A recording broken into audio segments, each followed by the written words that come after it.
Hi, everyone. Welcome to another episode of Friendly Neighbor. And today I have somebody who, I have connections from way back. We have so many common friends. We lived at the same place, but we actually met in Cincinnati, of all the places. And she is such a multi-talented person. I'm amazed every time I speak with her. She teaches yoga. She does radio programs. She's involved with so many community events, and she is also a super mom. And so, in this, as we just passed International Women's Day and going through the Women's Month, Women's History Month, I can't think of a better person to have on this on this show with us today. And Vijaya, it's such a pleasure to welcome you here today. Thank you. Thank you so much, Pankaj. It is an opportunity for me to talk to you again. It's been a while, as well as, to get to know more about the show that you're doing. You're doing such a wonderful job. I actually enjoy listening to all your interviews. Thank you for having me. Thank you. Thank you. And one thing I forgot to mention, I find that you're always smiling, and you have Oh, such a nice smile, and it's so infectious and inspiring. thank you. Thank you. Well, you should come and ask whether I am like this at home or not.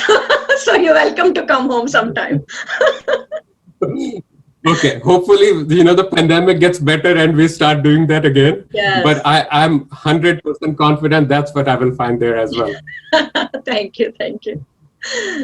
So, Vijay, we always get started with maybe a little bit about yourself. You want to share something, your journey in US, things at home, whatever you like to Sure. talk to us about. Okay, sure. I'll be happy to. So, my life journey started in Dharwad, Karnataka state in India. I was born in the twin city of Hubli, but, I'm raised in Dharwad. My parents are both university professors in the prestigious Karnataka University there. Now they are retired. So, I grew up in a very academic environment along with my two siblings. I'm the youngest of three, so very pampered background and upbringing. And I finished my engineering in Dharwad, and then with the support of my parents and my brother and sister, I decided to pursue my masters here. So I finished computer science and engineering back in India, and I came here to the University of Akron to do my masters. And so that's how my journey in USA started. And it's been nearly 2 decades now that I've been here.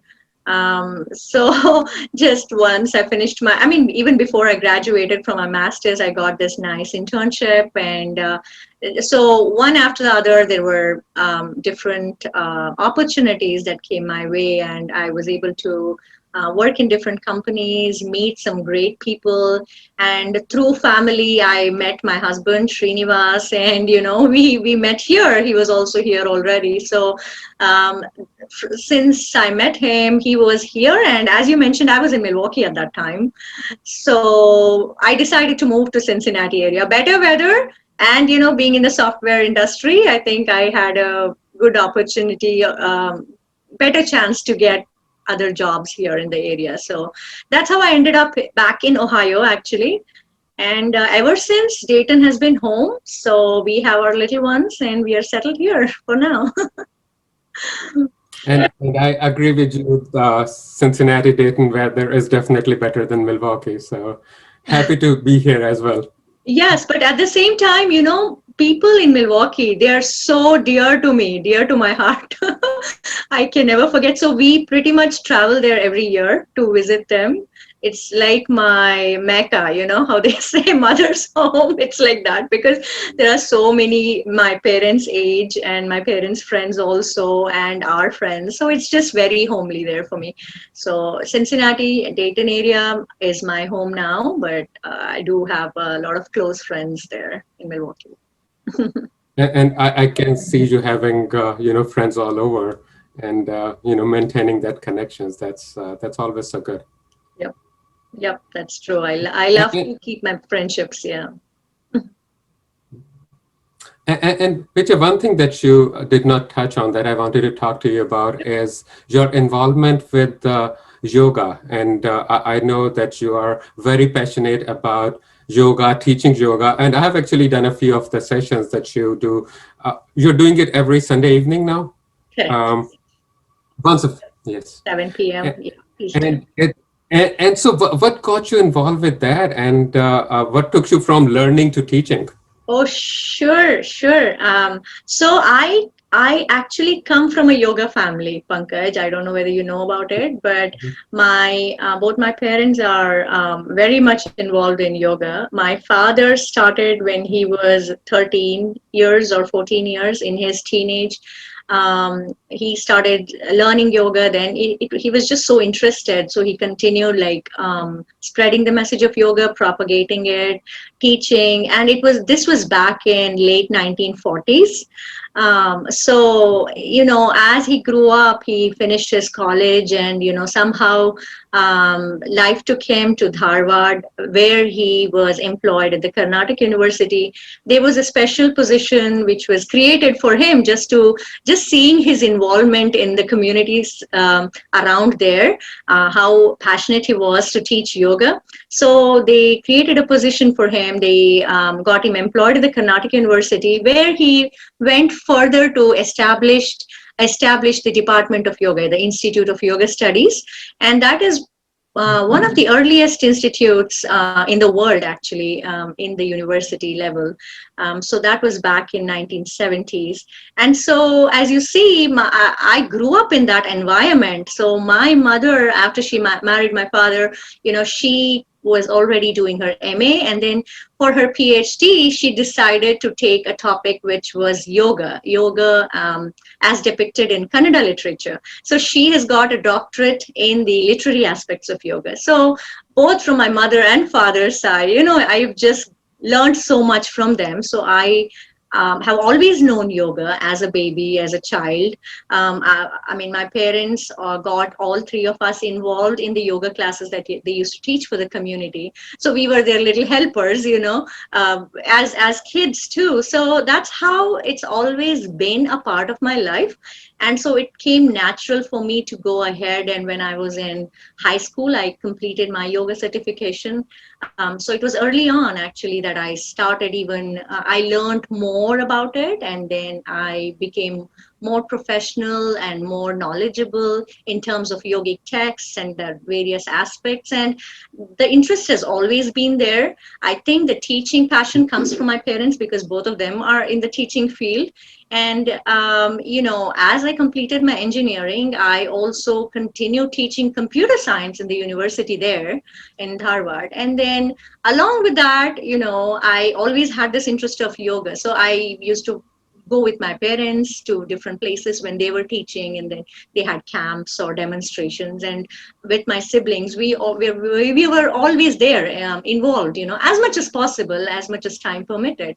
So now that I'm here, fast forward to the now present times, it was just natural for me to take the time that I'm having to do something for the community, to teach yoga. So back in 2007, when I was in Milwaukee, my father visited me there, and it was so great that at the same time I was working at GE, so he actually taught a yoga class at GE for a couple of weeks. So for all of us employees there, and so that was when I got back into it, because until then it was all like my life was consumed with computer science and engineering and coding and working at the company and all that. But when he visited me and he taught the yoga class there, I saw how much it was helping everybody. We got great feedback from the employees there.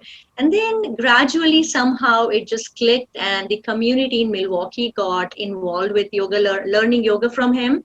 And the whole of like the 6 months that he was there, now there were very few days that he was free. So he was teaching yoga pretty much every day to someone or the other, and at the temple there. So that's how I got so close again to yoga teaching and learning again, refreshing my memory about the concepts of yoga and all that.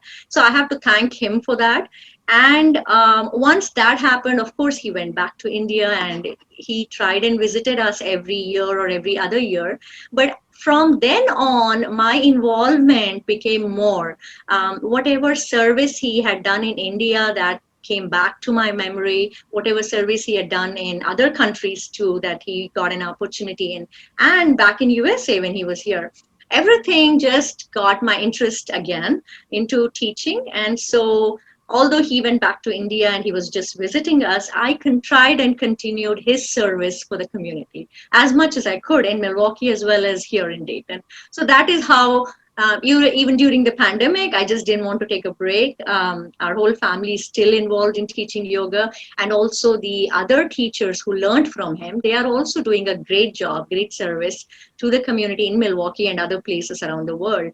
So I just felt it was my duty to do it, because as you know, in pandemic, there is a lot of concern with mental health issues. So we just feel that we have to continue this teaching. So this is a way of giving people an opportunity to make their mind strong, deal with the current crisis and emotional challenges, and various other things that come with the pandemic. So long story, but just wanted to share how I got back into yoga teaching. That's fascinating. I actually did not know that. I did know that your dad used to teach yoga as well, but this whole connection and how it came back, that's just so fascinating. But it's sometimes you feel it's, in this case, you probably think it's in your blood. That's something you saw growing up, and now it's just part of you. I also relate it to when I have seen you teach. You have such a calm composure, and you so gently guide the students through the different asanas that a few times I've done on your online sessions. I was like, and I felt so good later. And maybe that's why you're always smiling, because now you have made that as your lifestyle. What would you, and I hope other people after listening to this start doing your online classes as well. But what would you tell people the benefits you have seen from doing yoga almost throughout your life? Oh, definitely. I mean, it's a whole change in your attitude. You become so self-aware. You are able to cope with challenges better. You are able to get that, as you said just now, even right after one session, the end of it, you will feel so refreshed, so re-energized. These are the terms I use quite a bit because that's exactly how we feel. I have heard our students who have just tried one session come to me and say, hey, I felt so good. It has been a long time since I felt that good or that energetic. So yoga has given me a lot, and that, again, as I mentioned, it comes from my parents. Thanks to my father. The way I teach is completely the way he teaches, and so I have learned it all from him. His ideology is basically yoga is for all. That is the whole idea behind Utsahi Yoga Foundation. So everybody can gain benefits from yoga, provided we all learn the proper techniques and from the right guru, right yoga teacher, and also keeping our own limitations in mind. That is very important for us to understand our own health conditions, our own limitations in mind. And so when my father teaches, my mother teaches, and my sister also, she taught, actually she started teaching in corporate setting a long time ago. So when they all teach, it's the same thing, individual attention is what's important. Of course, it's a little more challenging when you do virtual classes now, but when you're teaching, you have to keep every student in mind, especially, as my father says, the weakest student in class is who you have to be teaching to. So when you are doing that, then you are actually kind of encompassing or including everybody. When you're including that one student who is the weakest or who is far from everybody else, if you try and include that person, try to teach to that person, you are actually including everybody else, because everyone else is already understanding that they are already ahead of you, ahead of that person. So they are able to follow, as well as that one person is also not left. So basically you're trying to include everybody, and so that is the reason why we try to go really slow, very basic. And what we try to do is we try to help folks understand what is the importance of learning these basic techniques and following the basic guidelines that we emphasize in Utsahi Yoga classes. When you do that, actually, as I mentioned in the beginning, you are able to understand yourself better. So your self awareness is heightened. And along with that, you will start feeling all kinds of benefits, like whether it is physical benefits, mental strength, the capacity, emotional capacity. So everything increases, improves. So once that happens, you automatically, your hopes will increase, your attitude will change, and the mindset will change. So the one thing that we all have to try is, once we learn that, once we experience that, we have to try and do it regularly, so we keep getting those benefits. It's not a one time thing and then okay, I can forget about it, and then whenever it happens, it happens. Rather than taking that kind of a lethargic attitude, if we try to set aside 10 or 15 minutes every day or every other day, as long as it's not getting overwhelming for us. What I do personally, I have 4 little ones, so it is not easy to get my time every day. But what I do is I try and get 5 or 10 minute break every now and then. So even though I may not get like a half an hour break or a 1 hour break to practice yoga for myself, I try and take small breaks whenever possible. So I've fed them, they're happy, they're playing for like 10 minutes. I take that 5 or 10 minutes to relax and do a few stretches or a few breathing techniques. So whatever helps me at that time, I do it. So that is what I think we need to try and do. Try and get yoga as a habit, and that which comes naturally to us. So until then, we have to put a little bit of efforts to get our routine in that way, or try to get yoga included in our routine.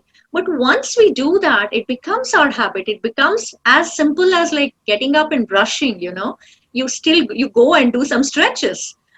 So that, because that makes you start feeling better. So again, coming back to your question, it has given me a lot of benefits physically, mentally, emotionally, and it has given me this self confidence, this ability to take on challenges as they come, just not giving up. And so, as I said, the attitude also changes gradually with practice.